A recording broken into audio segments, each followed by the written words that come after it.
Sorry about that. I think the recording was interrupted. So we were talking about strategies around developing critical thinking skills. And so the third one, so we talked about modeling critical thinking skills. We talked about helping students know specific vocabulary terms to support their use of critical thinking skills.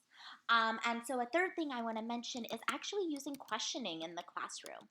And again, this is something that goes towards supporting dispositions or a classroom environment that is facilitative of critical thinking, but really forcing students to actually come up with evidence when they make a claim. So if a student says, I really love that book, push back on that and say, well, tell me why. Or, well, what do you think other people might say about it? So using questioning or other kinds of prompts to prompt critical thinking. And when I say prompts, I mean that can be questioning, but that can also be something like doing a structured or a graphic organizer or a worksheet that asks you really explicitly, well, what is the evidence for this? How good do you think this evidence is? And of course, as with anything, critical skills are things that just need to be practiced. They need to be practiced all the time. So if I tell you, for example, a good critical thinking skill is differentiating fact from opinion, well, then we have to do that a bunch of times so that you understand how to apply that skill, how to do that skill over and over. And so the last thing I'll say is I think a great way to also foster critical thinking skills is through think, pair, share. If you give students critical thinking kinds of questions, so give your partner why you think something happened in the book. And so I'm supporting critical thinking through questioning, but also by forcing my neighbors to articulate their arguments to one another. I'm building that vocabulary piece. I'm building that verbal piece where students can really articulate their thought process. So the fourth aspect of teaching critical thinking skills is supporting transfer. And so we've already talked about this to some extent in when we talked about conditional knowledge. But the question becomes, so I've modeled all of these different critical thinking skills. I've given students different terms to support critical thinking. I have given them practice. So how do we support transfer? So first of all, going back to the practice idea, of course you need to give students practice with critical thinking skills. So lots of assignments that require critical thinking. And you want to make those assignments different, right? So you want to give students different contexts in which it's important to separate out fact from opinion. And we can talk about that with newspaper stories. We can talk about that when we're reading books in English class. Is that as important? We can talk about that when we look at commercials. So a lot of different contexts to think about when we would apply these different kinds of skills. We also want to give students fairly complex problems, going back to conditional knowledge, such that, students really have to think critically in those kinds of situations where the obvious answer is not the one that's going to be correct or not going to be the best answer, where students really have to dig a little deeper and really question the evidence. And finally, I think particularly with transfer, and again, this goes with complex problems, is we have to think about why we think critically, right? The motivation piece of why bother critical thinking and building that into the classroom. And so helping students think about, well, how would I think critically in these kinds of situations? And more importantly, what is the value of that, right? So again, going back to giving students lots of different problems, giving students lots of complex problems, it's also helping them see, well, what is the value add from approaching it in this way? So if I read a commercial for cereal as if I was a mom versus a kid versus a nutritionist, why is it important to look at it from those kinds of different perspectives? And hand in hand with supporting transfer is in each of those situations, I want to be really explicit about, well, this is the skill I'm using, this is how I'm applying it. So whenever we have those kinds of complex problems, we then kind of talk about and break down the skills that we use. And the other thing I'll just add is that you can prompt students to think critically in lots of different situations, right? So if I'm reading something, I can say, okay, well, does all of this evidence make sense? Is it all backing up the claim? Or if we're reading something and I say, okay, well, what are other groups who might care about this? And what might they say about it? And so prompting skill use even in kind of a subtle way, helps students practice these critical thinking skills. It supports their transfer. And over time, if I prompt you all the time to say, well, give me the evidence, tell me why. Whenever we talk about something in class, there's always a why. That in turn helps to build dispositions and attitudes around critical thinking so that we're always thinking critically. We always ask, well, how good is the evidence? Or, well, who is the author here? Why is he bothering to write this? Is he biased in some way? And the final component of critical thinking instruction that I want to talk about has to do with supporting metacognition. And of course, we know metacognition is thinking about thinking, so helping students reflect on their own thought process and thinking about, well, how do we do that? And so there's a couple of strategies that we can talk about. And so the first one that I love, and this is really, I think, the best strategy, is helping students engage in self-evaluation. So really helping students, and so again, all of these strategies kind of fit into different boxes to some extent. But for example, we just read an article and we kind of thought critically about it. So we asked who the author was, why they were writing, how good was the evidence that they were presenting, what were their goals. So we engaged in this critical thinking process in terms of using critical thinking skills and analyzing information. But then we can take that to the meta level and evaluate our own process and say, okay, well, how good do you think you were as a critical reader? What do you think you did well here? What do you think you did not so well here? And I think that self-evaluation is really one of the key things that builds metacognition. And that actually reminded me of another way of supporting transfer. So with critical thinking skills, we talked about one of those skills is being able to engage in perspective taking. So being able to kind of wear another hat and think about, okay, well, how would another group of people think about this? And so in terms of supporting transfer, we can say really explicitly in class as a thing that we sometimes do is put on your critical thinking hat. And students will know what that means, and they'll know kind of what kind of thinking to engage in. And so it becomes almost like a shorthand prompt to say, okay, so we just read this, put on your critical thinking hat, what do we want to say about it? Or we just watched this video, put on your critical thinking hat, what do we want to say about it? And then the self-evaluation piece comes in where we can talk about, well, how good were you as a critical thinker? What was effective about your thought process? What was not so effective? And I'll just say that this self-evaluation can happen in a couple ways. It can happen through discussion. It can happen through journaling. So a few other strategies for developing metacognition. So the first is that I really like to do is kind of periodic check-ins.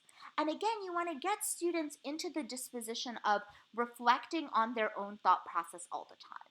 So as we're reading something as a class, we stop and say, okay, do we think the evidence is good in this case, right? Applying a critical thinking skill, we're evaluating evidence. But we can also evaluate our thought process. So is this difficult for me, or am I understanding it? Or more importantly, am I buying this argument? Am I being convinced? Another really important aspect of metacognition is, for example, a lot of times we know that we engage in what's called biased assimilation. And what that means is we have a confirmation bias. If we have an attitude about something, so for example, I am pro-death penalty or anti-death penalty, I will tend to think that pro-death penalty arguments are more convincing and anti-death penalty arguments are not very good arguments, right? So we tend to view information in light of our existing beliefs. And there's critical thinking skills that we can teach students to get around that. So for example, we can ask them to engage in perspective taking or kind of arguing the other side. But I think that we can also have check-ins about our own thinking as the metacognitive piece. So what are your existing beliefs or assumptions about this? How are they influencing how you are evaluating evidence? So doing check-ins around students' attitudes and beliefs. And again, we can do that as kind of a quick classroom poll. Raise your hand if you're on one or the other side of the issue. How do you think that's going to impact how you're evaluating evidence? That could be done through discussion. That could be done through journaling.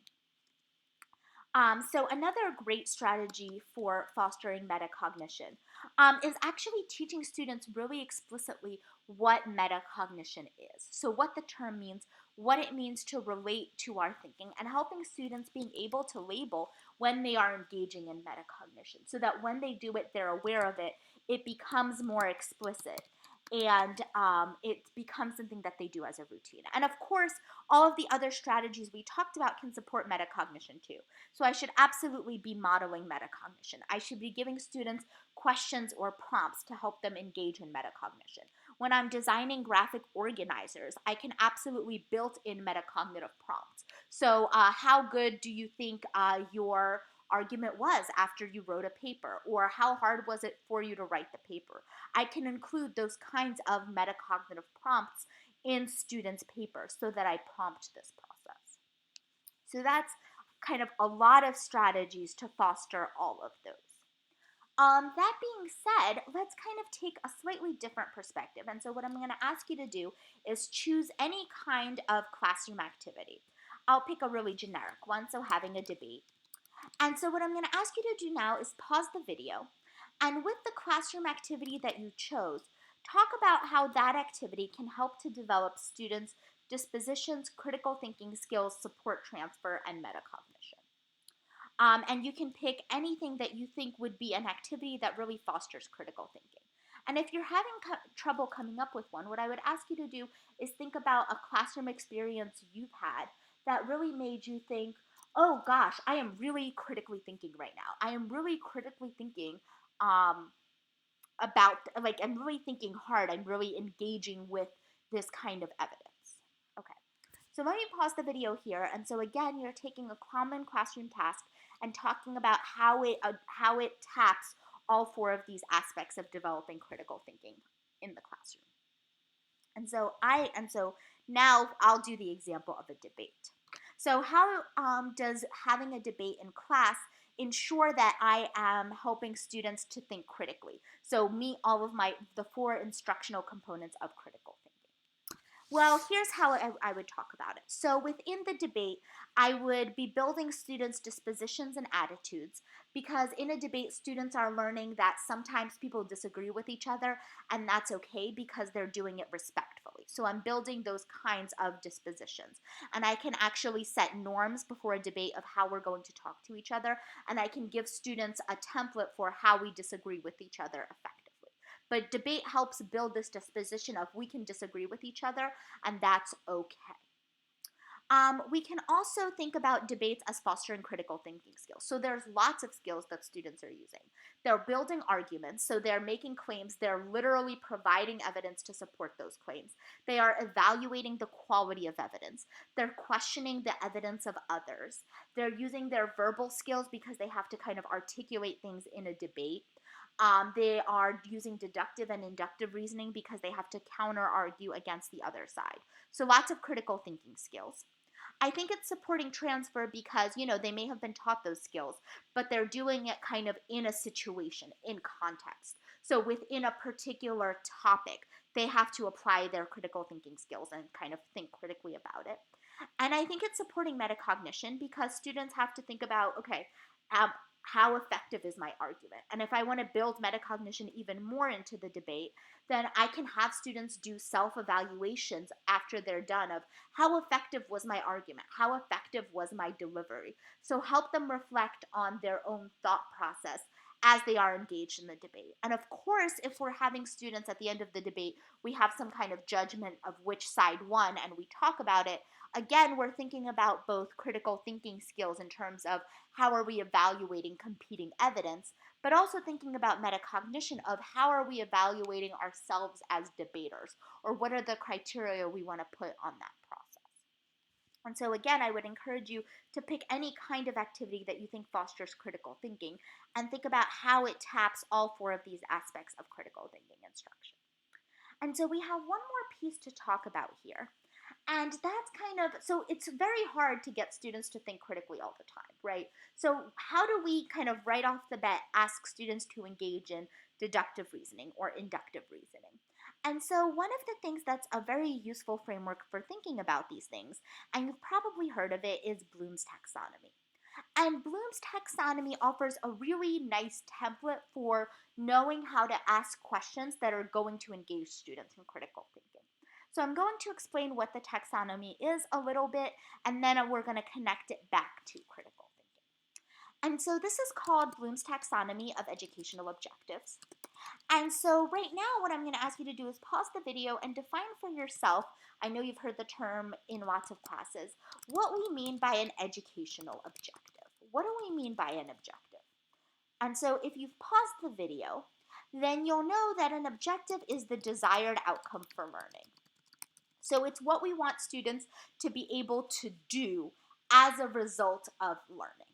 And so it's the outcome for learning, I want a bold outcome, because this actually helps us get into the next unit we're going to be talking about, which is assessment. But it's basically, how do I ensure that students have learned what I wanted them to do at a sufficiently deep level? And so the outcome is what I can assess. It's what I can measure as a teacher. And so that means that it's what students can perform. So students have to be able to do it. And by do it, I mean verbally express it or perform it in some way to know that learning has happened. That's what we mean by objective. And so Bloom's gives us a framework for different ways to think about the outcomes of learning, different learning outcomes that happen in the classroom. And I'll just make a note to say that what I'm showing you here is actually the update of Bloom's taxonomy. And so the original levels of Bloom's taxonomy were knowledge, understanding, application, analysis, synthesis, evaluation. So there's kind of a couple of changes between this version, which is considered kind of the new version of Bloom's taxonomy, versus Bloom's original taxonomy. And I'll talk about these a little just because I think they're interesting, but it's not something that you need to know for kind of content-wise. I just think it's helpful content. It's helpful context. So the kind of two main changes is they took out synthesis, and Bloom talked about synthesis as kind of putting things together to create something new. And they turned the synthesis level into what's now called creating. So again, using information to create something new, but I would say that inherent in that using information is still that synthesis piece. So you're taking existing knowledge and you're putting it together in some new way to create something new. And they moved creating up a level. So it used to be that evaluate was at the top, but they actually made what was synthesis and is now creating the very top level. The second thing is that these used to be nouns. So it used to be knowledge, application, evaluation. And they made them verbs, so remembering, understanding, because they wanted to emphasize that these were more active processes. These were things that students were actually doing. That being said, let's talk about each of these levels in turn and talk about what kinds of things students are able to do in association with this level. So when we talk about, and actually you can pause the video here and see if you can come up with a synonym, kind of a very straightforward, oh, this is what this is, to go with each of these levels. And so if I were to do that, I would say that remembering just has to do with the recall of information. So it's very much factual knowledge. So do you remember this stored in long-term memory? When we talk about understanding, we still are talking about fairly low-level knowledge. And so what we're talking about is things like, can you explain it? So more schematically focused. So it's not isolated bits of information. It's, do you understand this process? Or do you understand this thing holistically? Do you have meaning? And so when we've been talking about, if you think about IP theory, we've really been talking about these two levels, right? We talked about recall. So can you memorize information, and understanding? Do you have schematic knowledge? And we haven't really talked about, and IP theory, and we talked about critiques of IP theory, doesn't really talk about knowledge beyond that. But of course, what Bloom is saying is that, look, there's lots of other things that we want students to be able to do with knowledge.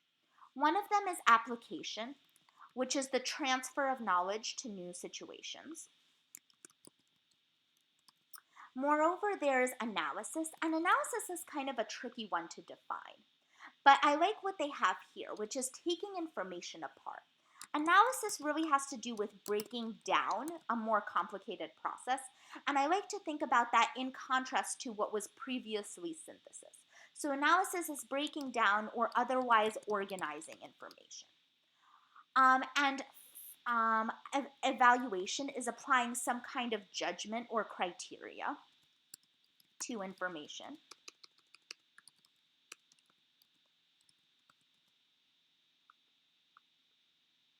criteria. And when we talk about creating, like we said, it's synthesis to create something new. So it's putting something together to create a new product. And so keeping these kind of definitions of levels in mind, one thing I'm going to ask you is we generally think about low versus high cognitive levels of Bloom's taxonomy. And so I'm going to ask you to draw a line between where you think low versus high levels of Bloom's taxonomy are. And so, as you can maybe tell from the diagram, people generally say that remembering, understanding, and applying are what are called low-level objectives, whereas creating, evaluating, and analyzing are what are considered to be high-level objectives. I would actually say I think applying is one of those that are kind of in the middle. So it's not a super high objective, but it's not kind of directly remembering and understanding. So with applying kind of being in the middle, we can distinguish between low-level objectives according to Bloom's taxonomy and high-level objectives. And so objectives, again, are outcomes for learning. So students should be able to do different things at each of these levels. So let's take an example. So let's take the topic of, I don't know if I think we did this one with concept development, but let's take the example of the butterfly life cycle. So what are students able to do at each of these levels? And so I think your worksheet asks you to do an example with George Washington. And so I'll work through each of these levels so you can see how I'm thinking about them. So remembering is just straight recall of factual information. So a question about the butterfly life cycle for the remembering level would be something like, what is the first step of the butterfly life cycle? Or what happens in the second step? When I'm talking about understanding, I'm talking about a more schematic understanding. So I want students to be able to explain the butterfly cycle. So I would say, okay, explain or describe the butterfly life cycle. And actually, you can see under all of these levels, there's very helpfully some verbs that can be used to form assignments or questions that would support each of these levels. And so summarize is a good example. Summarize the butterfly life cycle. And so I'll point out that in this case, students are explaining it. So they're working with the information a little bit more fully. But we've probably explained the butterfly life cycle in class. So students aren't doing anything new with the information. They're still retrieving information stored in long-term memory. Applying is when we take information that we know and put it into a new context. So an applying example would be something like, what would happen if, to the butterfly life cycle if temperatures were much higher? Or what would happen to the butterfly life cycle if temperatures were much lower? Or what would happen to the butterfly life cycle, or thinking about the butterfly life cycle, what do you think the moth life cycle might be like? So applying a knowledge in a new situation. Analyzing would have to do with breaking down the relationship or organizing it in some way. And so actually a classic analyzing kind of activity is compare and contrast, which we of course do in this class all the time. And so why is that a good analyzing activity? Because you have to think about what are the constituent parts of the butterfly life cycle? What goes into all of those? And break it down in order to say, okay, well then what's similar about it to the moth life cycle, or what's different about it when we're thinking about the moth life cycle. Analyzing also has to do with organizing information. So I might say something like the butterfly life cycle can be divided into two kinds of steps, right? The nourishing steps and the development steps. I'm just kind of making this up. I don't know much about butterfly life cycles. But you would take the steps of the butterfly life cycle and say, oh, okay, here the butterfly is focused on getting as much nourishment, as much food as possible. Here the butterfly is focused on getting as much growth as possible. And so organizing it this way.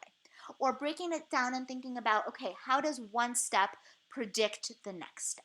That's all analyzing. How does one step lead into the next step? When we're talking about evaluating, that's asking students to form judgments based on different kinds of criteria.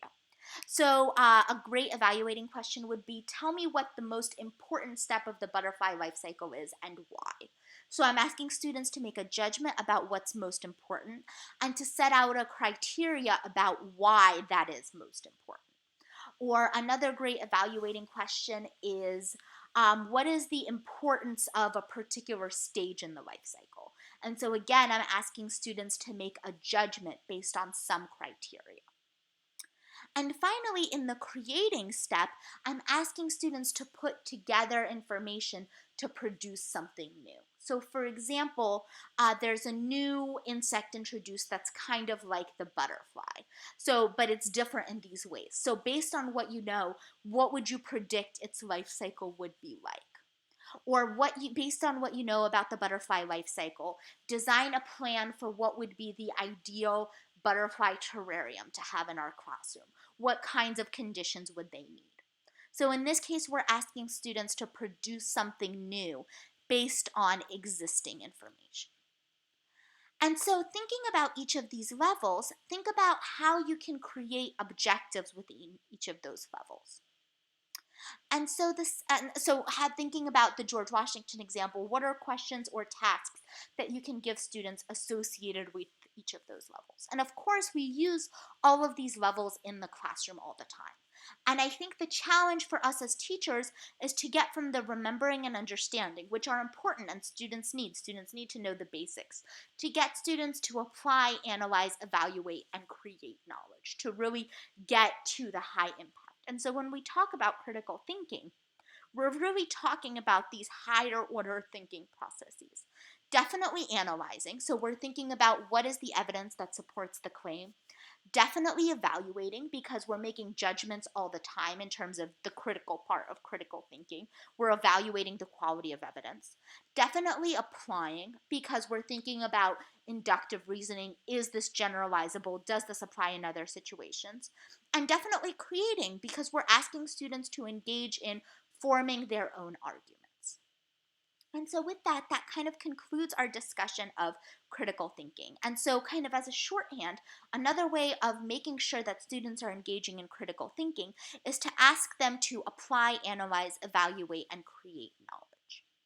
And so just to summarize what we did in the slide set, we talked a little bit more about the skills associated with critical thinking, and in particular how there are domain-specific aspects of what evidence is and how we could evaluate that evidence. We talked about what transfer and metacognition were.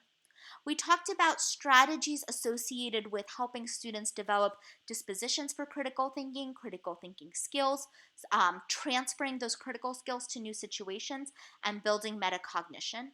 And finally, in thinking about kind of the questions or prompts that we can use to engage students in critical thinking, we talked about the levels of Bloom's taxonomy and how higher order levels, by their very design, engage students in the critical thinking process.